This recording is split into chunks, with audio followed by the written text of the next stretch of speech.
Work place legal drama എന്ന് പറയുന്ന ജേണലിൽ വന്ന എല്ലാ ആഴ്ചയും 2 എപ്പിസോഡ് വെച്ച് റിലീസ് ചെയ്യുന്ന ഒരു കൊറിയൻ വെബ് സീരീസ് ആണ് ഈ ഒരു beyond the bar esquires lawyers dream of becoming lawyers എന്ന് പറയുന്ന ഈ ഒരു സീരീസ്.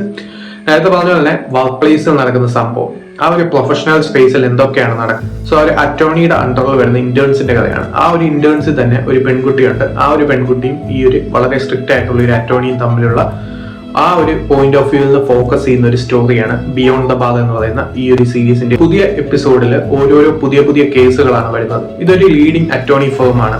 ഇതിന്റെ ഒരു മേജർ കോമ്പറ്റീഷൻ ഉണ്ട്, അറ്റോർണി ഫേം ആയിട്ട് ഒരു മേജർ കോമ്പറ്റീഷൻ ഉണ്ട്. ആ ഒരു രീതിയിലും സീരീസ് സഞ്ചരിക്കുന്നുണ്ട്. അതിന്റെ കൂടെ തന്നെ ഈ ഒരു സ്ട്രിക്റ്റ് ആയിട്ടുള്ള അറ്റോർണിയുടെ പേഴ്സണൽ ലൈഫ് അല്ലെങ്കിൽ ഇന്റേൺസിന്റെ പേഴ്സണൽ ലൈഫ്, അങ്ങനെയുള്ള ആ ഒരു പോയിന്റ് ഓഫ് വ്യൂന്നും ഈ ഒരു സിനിമ പറയുന്നുണ്ട്. സോ മൾട്ടിപ്പിൾ ലെയേഴ്സിൽ പോകുന്ന ഒരു സീരീസ് ആണിത്. പെയിന്റിങ്ങിനെ ബേസ് ചെയ്തുള്ള ഒരു കേസാണ്. ആ ഒരു പെയിന്റിംഗ് ശരിക്കും ചെയ്തത് ആരാ ചെയ്തത്, ഡ്യൂപ്ലിക്കേറ്റ് ആരാ ചെയ്തത്, പ്രതിഭാഗത്ത് അതായത് ഇവരുടെ ഒരു മേജർ അറ്റോർണി യുലിം എന്ന് പറയുന്ന ഒരു അറ്റോർണി ഫേമിലെ അറ്റോർണി ഇന്റേൺസും ആണ് ഈ ഒരു സിനിമയിലെ ആ ഒരു പ്രോട്ടഗോണിസ്റ്റ് ക്യാരക്ടേഴ്സ് വരുന്നത്. സോ അപ്പുറത്തെ ഭാഗത്ത് ഉള്ളതെന്ന് പറയുന്നത് ഒരു അറ്റോർണി ഫേം ഇവരുടെ ഒരു മേജർ കോമ്പറ്റീറ്റർ ആണ്. സോ അപ്പുറത്തെ ഭാഗത്ത് അവർ വിഭാഗം വരുന്നത് ഒരു ഫേമസ് ആയിട്ടുള്ള ഒരു ആർട്ടിസ്റ്റ് ആണ്. നായകന്റെ അറ്റോർണി ഫേമിന്റെ ഭാഗത്തുനിന്ന് വരുന്നത് ഒരു പെൺകുട്ടിയും അതും ആ പെൺകുട്ടിയുടെ അമ്മയാണ്. ആ പെൺകുട്ടി വരച്ചതാണ് എന്നുള്ളതാണ് വാദം. സോ ആരാണ് ശരിക്കും ഒറിജിനൽ ഏതാണ്, ഡ്യൂപ്ലിക്കേറ്റ് ഏതാണ് എന്നുള്ളത് കണ്ടുപിടിക്കുന്നതാണ് ഈ ഒരു എപ്പിസോഡിന് ഇൻട്രസ്റ്റിംഗ് ആയിട്ടുള്ള സംഭവം. 6ാമത്തെ എപ്പിസോഡിലോട്ട് വരുമ്പോഴത്തേക്കും കാര്യമായിട്ടുള്ള സംഭവങ്ങളൊന്നും ഇല്ലെങ്കിലും ഒരു പെൺകുട്ടിയുടെ ക്യാരക്ടറാണ് വൈറ്റൽ ആയിട്ടുള്ള 6ാമത്തെ എപ്പിസോഡിൽ. സോ ആ 6ാമത്തെ എപ്പിസോഡിലുള്ള ഈ ഒരു കഥാപാത്രം തന്നെ പ്രേമിച്ച് വഞ്ചിച്ചു എന്നുള്ളൊരു കുറ്റം ആരോപിച്ച് സൂ ചെയ്യുന്നു ഒരു ചെറുപ്പക്കാരനെ. ആ ഒരു ചെറുപ്പക്കാരൻ ഒരു പ്ലേ ബോയ് ആയിട്ടുള്ള ഒരു കമ്പനിയുടെ CEO ഒക്കെയാണ്. സോ അങ്ങനെ പോകുന്ന കാര്യമായ സംഭവങ്ങളൊന്നും ഇല്ലെങ്കിൽ പോലും ഇൻട്രസ്റ്റിംഗ് ആയിട്ടാണ് മേക്ക് ചെയ്തിരിക്കുന്നത്.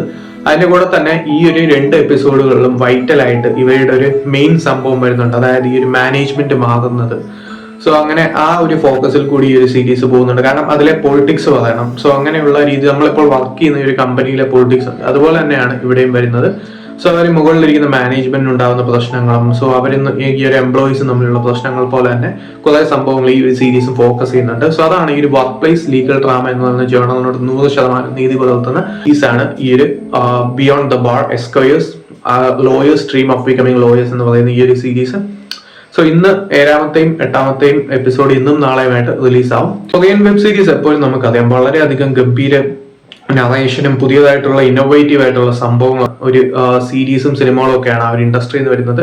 ഇവിടെയും ആ ഒരു പതിവ് തെറ്റിക്കുന്നില്ല. കാരണം ഓരോ എപ്പിസോഡും ഓരോരോ കഥയായിട്ട് ഓരോരോ കേസുകളായിട്ടാണ് വരുന്നത്. അതുകൊണ്ട് നല്ല ഇൻട്രസ്റ്റിംഗ് ആയിട്ട് പോകുന്ന ഒരു സീരീസ് ആണ്. പെർഫോമൻസ് വൈസ് നോക്കുകയാണെങ്കിലും ഈ ഒരു സ്ട്രിക്റ്റ് ആയിട്ടുള്ള അറ്റോർണി ആയിട്ടുള്ള ഒരു കഥാപാത്രം ചെയ്യുന്ന പ്രോട്ടഗോണിസ്റ്റിന്റെ പെർഫോമൻസ് ആണെങ്കിലും അയാളുടെ ലൈഫിൽ കുറെ സംഭവങ്ങൾ നടക്കുന്നുണ്ട്. പക്ഷെ അതൊന്നും വർക്കിൽ അഫക്ട് ചെയ്യാതെ വളരെ പെർഫെക്റ്റ് ആയിട്ടുള്ള പോകുന്ന ഒരു ക്യാരക്ടറാണ് ഈ ഒരു കഥാപാത്രം.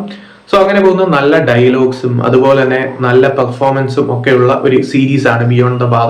Beyond the bar stand out ചെയ്യുന്നത് അതിന് തന്നെയാണ്. ഇവയുടെ പ്രൊഫഷണൽ ലൈഫ് പേഴ്സണൽ ലൈഫ് എല്ലാം മിക്സ് ചെയ്ത് അതെങ്ങനെയൊക്കെയാണ് ഇവയുടെ പ്രശ്നങ്ങളുമായിട്ട് ഇവർക്ക് ഇങ്ങനെയാണ് ഇമ്പാക്ട് ഉണ്ടാക്കുന്നത് എന്നുള്ളതാണ് ഈ ഒരു സീരീസിന്റെ ഹൈലൈറ്റ്. ഇവിടെയും അത് തന്നെയാണ് വർക്ക് ചെയ്യുന്നത്. അതായത് ഈ ഒരു വർക്ക് പ്ലേസിൽ നടക്കുന്ന സംഭവങ്ങൾ, പ്രൊഫഷണൽ സ്പേസിൽ നടക്കുന്ന പ്രശ്നങ്ങൾ, പേഴ്സണൽ ലൈഫിൽ ഉണ്ടാകുന്ന പ്രശ്നങ്ങൾ, അങ്ങനെയുള്ള പല സംഭവങ്ങളാണ് കോൺസെൻട്രേറ്റ് ചെയ്യുന്നത്. അതുപോലെ തന്നെ വർക്ക് പ്ലേസ് മാനേജ്മെന്റിന്റെ പ്രശ്നങ്ങൾ, സോ അവർക്കുണ്ടാകുന്ന പ്ലഷേഴ്സ് എന്തൊക്കെയാണെന്നുള്ളതാണ് ഈ ഒരു സീരീസിന്റെ ഹൈലൈറ്റ്. സോ അതിൽ തന്നെ എല്ലാ എപ്പിസോഡ്സും വിജയിക്കുന്നുണ്ട് എന്നുള്ളതാണ് ബിയോണ്ട് ദ ബാറിന്റെ വിജയം. സോ താല്പര്യമുള്ളവർ കണ്ടു നോക്കാം. ഇതിപ്പോൾ നെറ്റ്ഫ്ലിക്സിൽ അവൈലബിൾ ആണ്.